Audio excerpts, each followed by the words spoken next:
যুক্তরাষ্ট্র ও ইরানের মধ্যে চলমান সংঘাতের জেরে মার্কিন বাজারে জিনিসপত্রের দাম যখন হু হু করে বাড়ছে, ঠিক তখনই এক অদ্ভুত মন্তব্য করে সবাইকে চমকে দিয়েছেন প্রেসিডেন্ট ডোনাল্ড ট্রাম্প। আমেরিকার মূল্যস্ফীতি ৩ বছরের মধ্যে সর্বোচ্চ ৪.২% পৌঁছানোর পর ওভাল অফিসে সাংবাদিকদের মুখোমুখি হয়ে তিনি সরাসরি বলেন, আই লাভ দ্য ইনফ্লেশন। যেখানে সাধারণ মানুষ ও অর্থনীতিবিদরা এই মূল্যবৃদ্ধি নিয়ে চরম উদ্বিগ্ন, সেখানে দেশের প্রেসিডেন্টের এমন ইতিবাচক মন্তব্য দেশ জুড়ে বড় শোরগোল ফেলে দিয়েছে। তবে ট্রাম্পের এই মন্তব্যের পেছনে রয়েছে তার নিজস্ব সামরিক ও অর্থনৈতিক হিসাব নিকাশ। তিনি দাবি করেছেন এই মূল্যস্ফীতি একেবারেই সাময়িক এবং এর পেছনে মার্কিন প্রশাসনের একটি গোপন কৌশল কাজ করছে। ট্রাম্পের বক্তব্য অনুযায়ী মার্কিন সামরিক বাহিনী হরমুজ প্রণালী থেকে গোপনে লাখ লাখ ব্যারেল তেল সরিয়ে নিচ্ছে, যা ইরান টেরও পাচ্ছে না। এছাড়া রাডারহীন অন্ধকার রাতে মার্কিন বাহিনী ইরানের 22টি জাহাজে সফল হামলা চালিয়ে তাদের তেল সরবরাহ ব্যবস্থা ভেঙে দিয়েছে।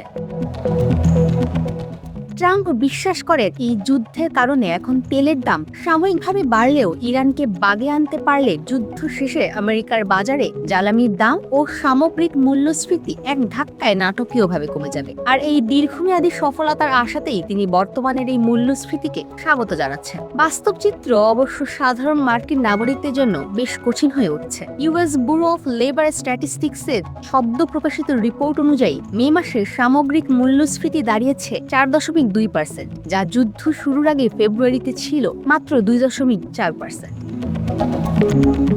এই অতিরিক্ত মূল্যস্ফীতি তার 60%-এরই মূল কারণ জ্বালানি তেলের মূল্য বৃদ্ধি। বর্তমানে মার্কিন বাজারে প্রতি গ্যালন গ্যাসের দাম গড়ে $4.15 পৌঁছেছে, যা গত বছরের চেয়ে প্রায় $1 বেশি। শুধু তেল নয়, যুদ্ধ পরিস্থিতির কারণে বিমান ভাড়া গত বছরের তুলনায় 1 লাফে 26.7% বেড়েছে। পাশাপাশি পোশাকের দাম 4.8% এবং বিদ্যুৎ বিল 5.9% বৃদ্ধি পেয়েছে।